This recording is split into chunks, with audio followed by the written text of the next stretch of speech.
hate that design. I hate bugs with Oni faces. Yeah. Something always fucked up about that design. Oh yeah, it's pretty creepy. I do have to say, there are a lot of really cool, just random monster sprites in this. Oh yeah. Breath of Fire, like the whole series, just has a bunch of really neat designs on just random throwaway monsters and characters and stuff. Like there's a lot of creativity. Yeah, exactly. Artistry and creativity.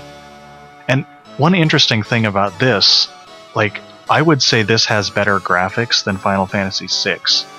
And I know FF6 looks like it has really good graphics, but tell me, what is a leafer? Do you remember leafer from Final Fantasy VI? Nope. Okay, it looks... Alright, well, look it up. Yeah, you go ahead and do that. Screen. Leafer? Yeah, leafer. It's all just one word. It says, like, one who leafs. Okay. Ah, it's a little rabbit on a mound of grass. Yeah, I didn't know it was a rabbit for the longest time. It just kind of looked like a weird arthropod to me, because I saw the grass as its shell. Like, there's a lot of stuff in that game. Look up Mandrake from Final Fantasy VI. Right. Or Trillium. Well, either one of those is the same thing, it's just palette swapped. Great. Oh. What is that? Okay, like, yeah. FF6 has a lot of incomprehensible enemies. Like, I didn't know for the longest time that that Atma weapon had gears on it that actually spun while it was doing its ultimate attack. Like, because it's just so busy. Everything in that is just so busy. And I'm not saying it's bad art. I'm just saying that it's incomprehensible. And so you can't really appreciate the designs because there's just so much going on. And I'm sure that's, what's his name? Amano. Yoshitake Amano. I'm sure that's his influence. He probably designed that stuff and then they sprited it. Yeah. Because he does, like, this large amount of superfluous detail. And I love his artwork of characters and stuff.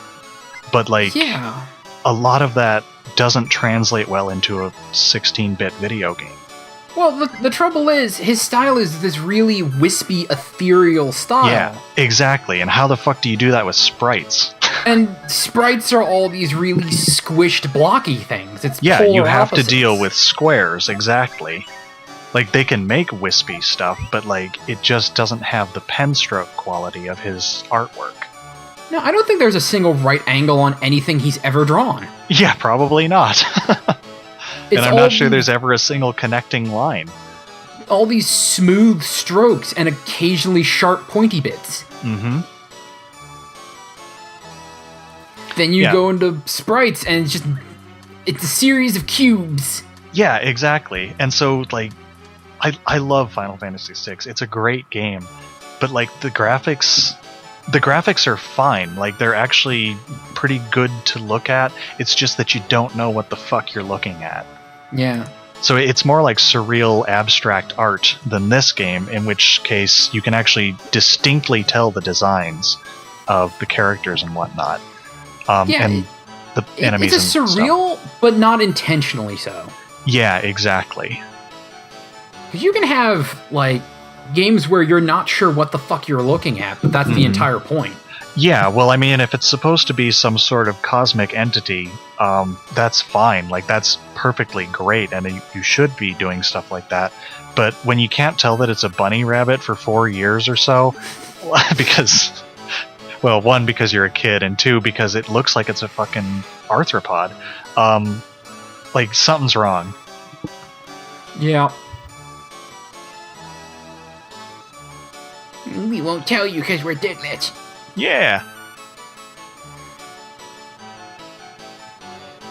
Alright, so the cook-off's happening. Or about to, anyway. Alright, here we go. Très bien! You have gathered excellent ingredients. I can cook a fabulous feast with this. And notice that Yorjan is completely unaided, and that guy has 2 cooks helping him out. Yup. Wonder how this is gonna go.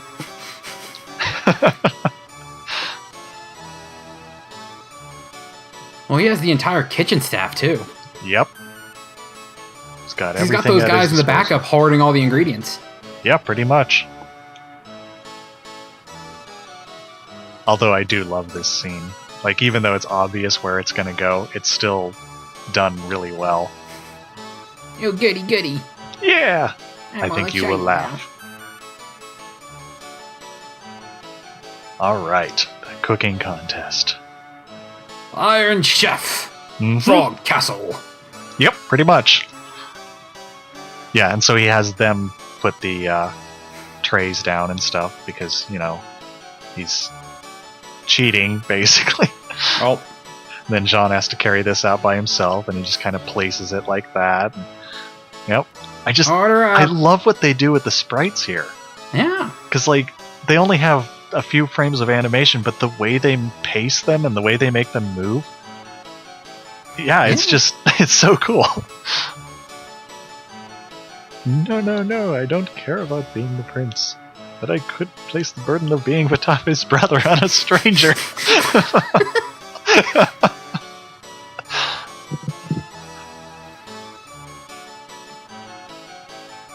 Alright, well, you're up on the balcony, so I guess we're just gonna catapult the food to you. Mm-hmm.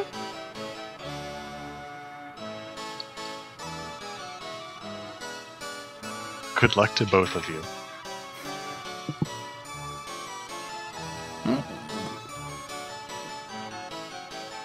Okay. Winner will be chosen by majority vote.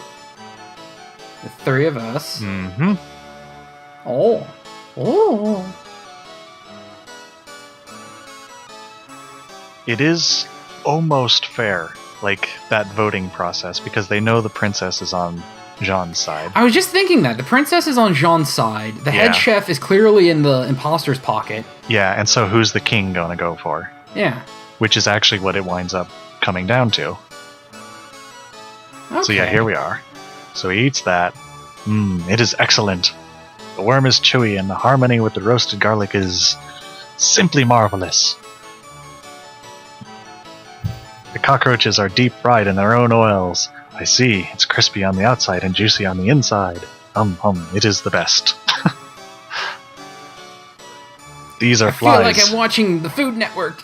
Yeah, you've used blue bottle flies. I'm amazed that you have used such delicacies for a competition with a man like this. Oh yes, the blue bottle fly is delicious, of course, but the maggot side dish is perfect. I can ask for nothing more. Alright, so here he goes. Worms with caramel, cockroach and green onion salad. Green onion jar enough for me. Yeah? These are all dishes I learned from you years ago. Excuse me, I have never taught you how to cook.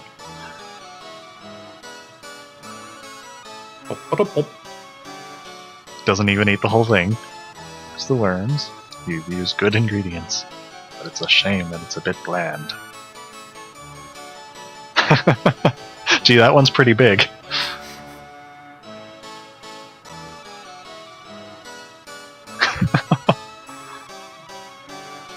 But combination is unthinkable. You could tell he's having trouble. Like, yeah, here's this one. And finally, it is the fly. Oh my god! ... It's just Shit. too good. Oh, this is a delicacy.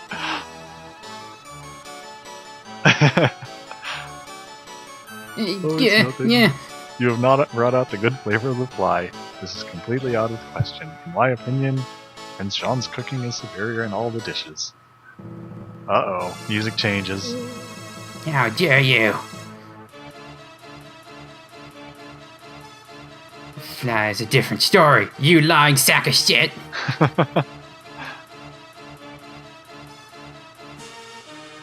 I think my brother is the winner. Haha, my dessert round has maximum points. The winner is Prince Jean. Which? Oh. Now, I think they got that wrong. The one on the left from where he's standing. Well, that would be your character. But the implication here is that it's the blue dude. Yeah. So I think that was a translation error. They pulled a Danny Sexbang and didn't know right from left. It's awful. It's absolutely bad. It's awful. It's absolutely bad. And then here's this one. It's awful. It's awful, but I'll take another bite.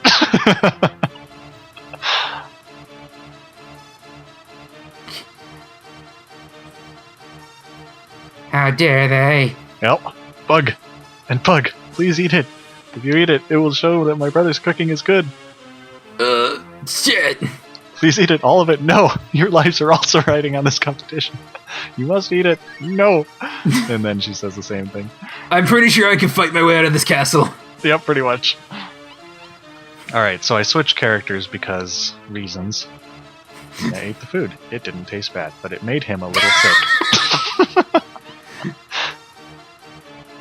Cat ate the food.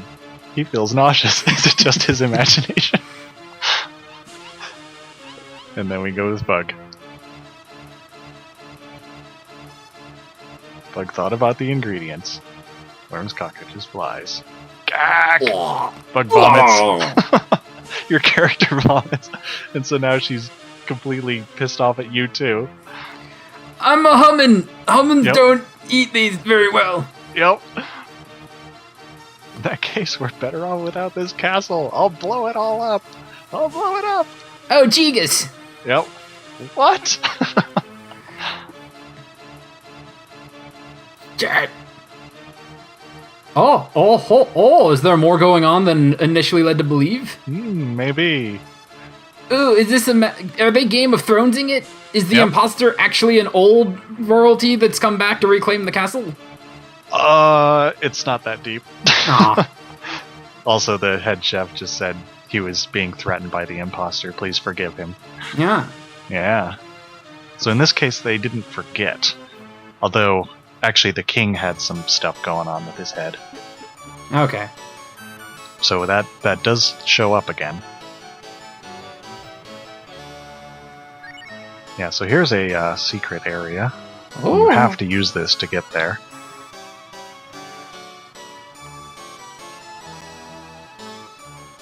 Oh. Yeah. Uh-oh, there's Jean. Yeah, you like ate you got shit, you laid fat out. fuck. Yep. Yeah. Yeah. Go fight my battle for me. Yeah. Uh-oh. Yeah, you dick. There's some kind of strong power here. This girl intended to work it to blow it up. Oh my god, she was gonna After I twerk the worked so- foundations off. Yep. My name is Kuadora. This secret is mine alone. I will have to kill this girl and all of you. We don't care, actually. Yeah? No, really, not that much. It's not that important. Oh, it's another Demons. Yep, it's another Demons. Okay. So, one interesting thing about the Breath of Fire series, it has this, and I know this happens in other games, but like, it takes center stage in Breath of Fire 3 especially, but holy shit, I forgot about that. Oh, Jesus. I think that was a critical hit. But anyway, so they have this thing where there's always like some kind of hint of old technology in the background, like ancient technology that was Precursor like stuff. precursor stuff. Yeah, and a lot of it's not magic at all. It just kind of uses magic energy to power itself, but like it itself isn't really all that magical. So it's kind of this interesting mix of fantasy and technology, and it kind of creates this weird lore in the background because a lot of it's not really explicitly talked about. But in Breath of Fire 3, they do actually bring it in, and it's some interesting stuff, I think. So we'll get to that eventually, I'm sure. Okay. Yeah, I am a fan of like the precursor tech stuff. The idea that this world is going in a cycle and there were way better people before. Yeah. And I'm not even sure it's better, it's just different in this case. Okay. Like, they use technology, and now these people focus more on magic and personal abilities. Yeah. You know what? I take that back. It really depends on the implementation of that idea. Yeah.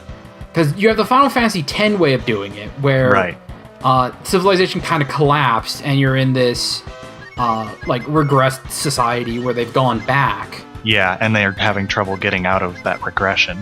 Yeah. Then you have it's a cycle, and the old race kind of fucked off or died off or something. Mm-hmm.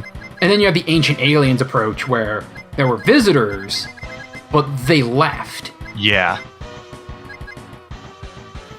Or there were visitors and they got stranded here, and eventually either died off or intermingled. Right. To the point where their original are faded into lore. Yep.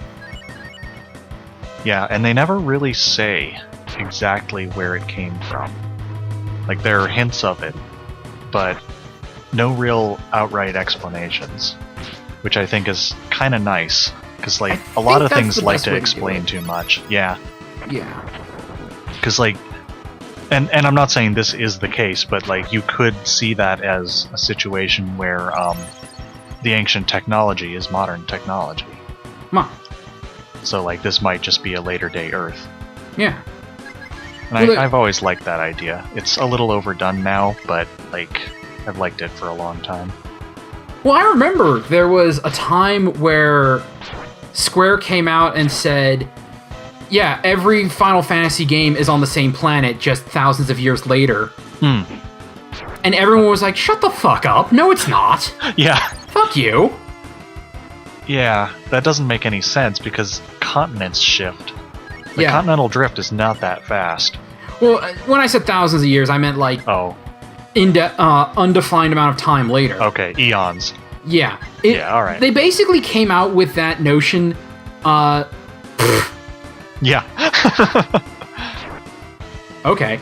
Yeah. They basically came out with that notion not too long after Nintendo released the official Zelda timeline. Oh, yeah. So they jumped on that stupid bandwagon. Yeah, and everyone was like, "No, they're fucking not. That's dumb. That's incredibly dumb. Shut up." Yep. And then Square was like, okay, I guess they're not. Yeah, that's good. Whatever, it's not that important.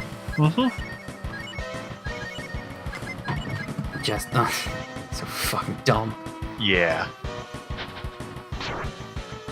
It's like, you don't need to be the Marvel Cinematic Universe. Everything doesn't need to be interconnected.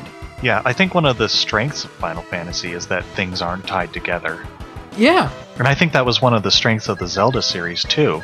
It's just that, like, for some reason they decided to tie stuff together, and now they're limiting themselves.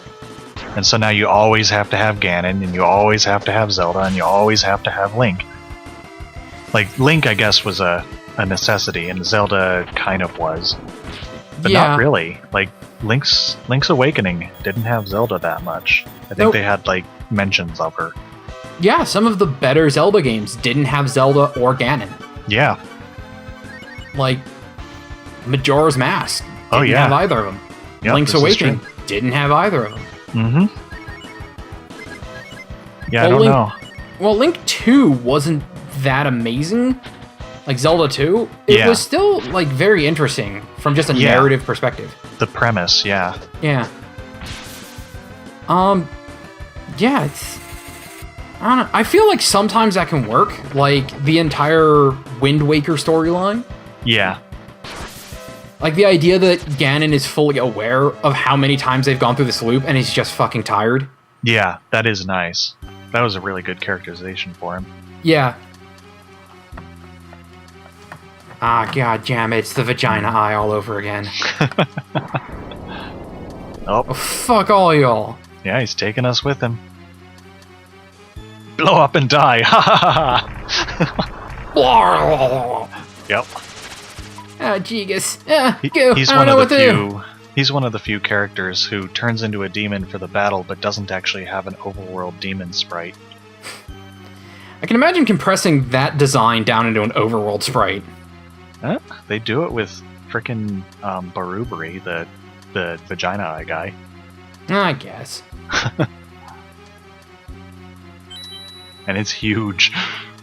But yeah, to make it 4 tiles Oh, here's an ancient sword that I barely use.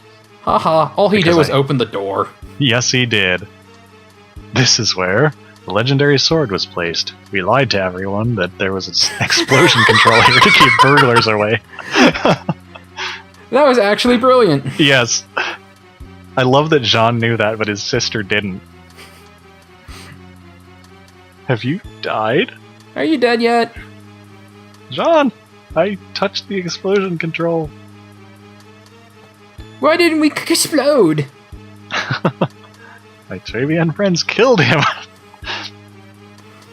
Yeah, we just had some good old-fashioned assassination go on. Yeah. Why not? Heads of state, you know. Yeah. Oh, you impersonated nobility. That is a capital offense. Uh-huh. Can't have your filthy peasant blood possibly mixing with nobility. Yep. That would bring down our entire society. Guffaw, guffaw, guffaw.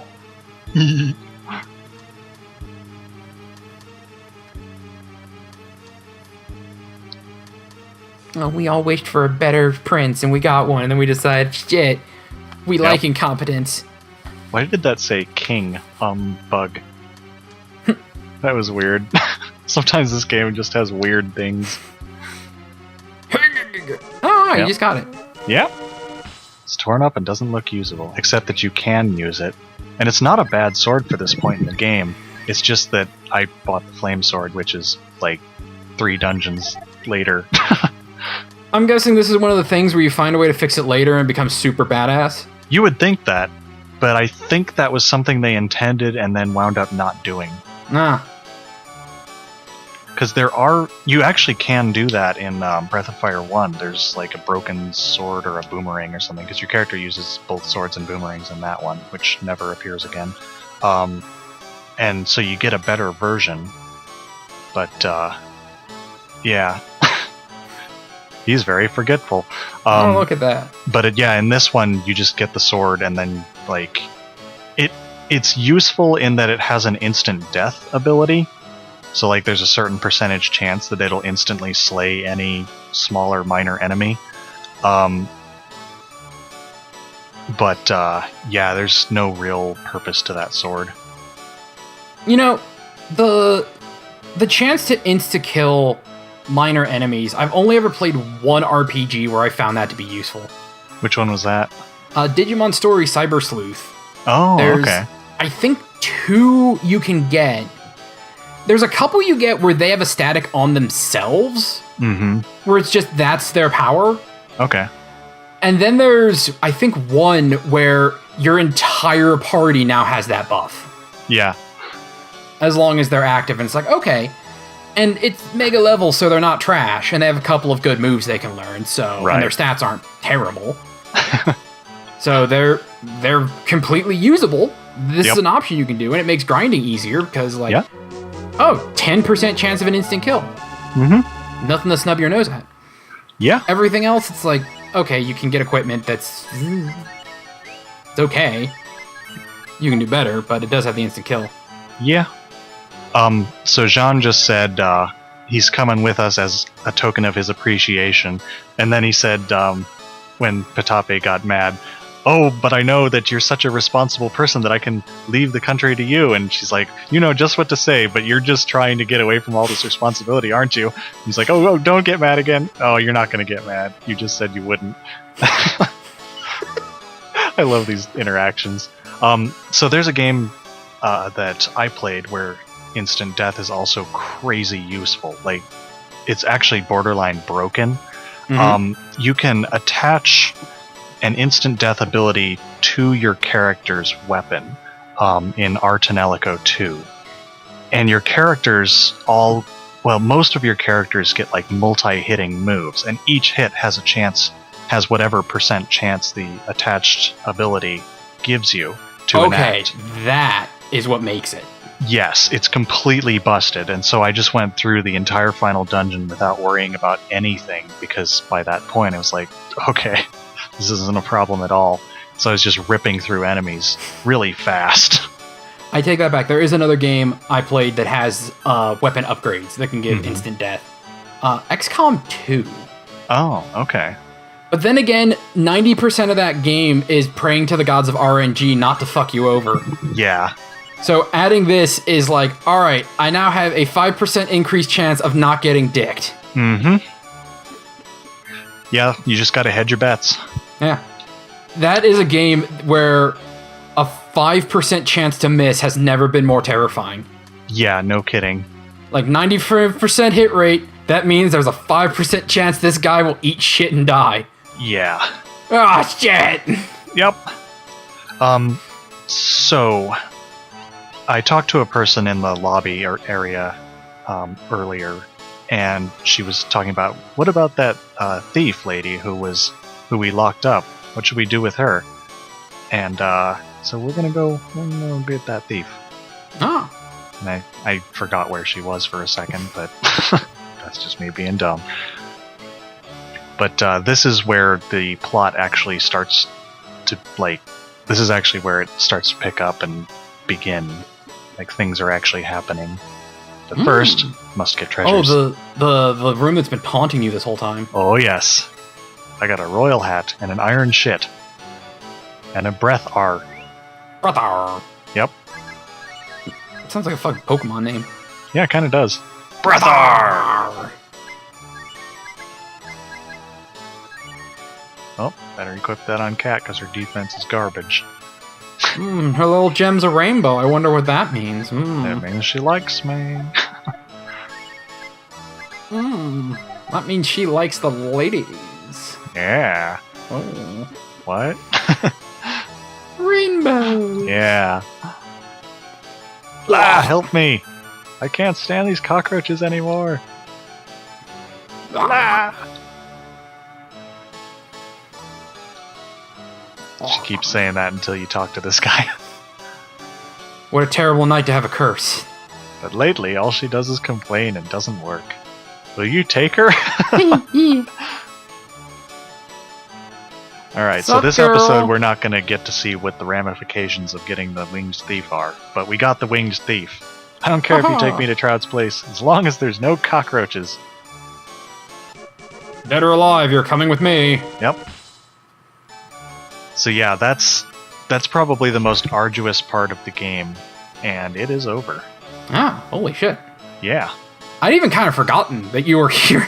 Exactly. Like, there's just so much stuff that you do that you just kind of forget what all you're supposed to be doing. Yeah. Like, your goal is accomplished now, and so it's like, oh yeah, I need to go clear Bo's name. It's like, shit, I kind of forgot about you. But I'm your childhood friend. Yeah. But we skipped my childhood, so I don't remember shit about you, dumbass. Exactly. Bo's cute. I like Bo. He's a good character. For all I knew, you knocked me on the head, gave me amnesia, and then told me we were childhood friends. Yeah, there we go. I mean, he is kind of disreputable. Yeah. Alright, so here we are. We're gonna probably sleep in the open one more time. One more time, with the guy that likes to watch you sleep. Yep.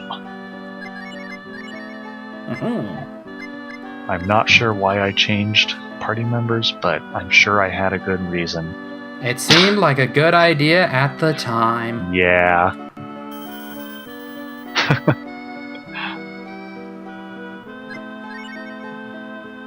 Then rest well. Rest well, mighty heroes. Mm-hmm.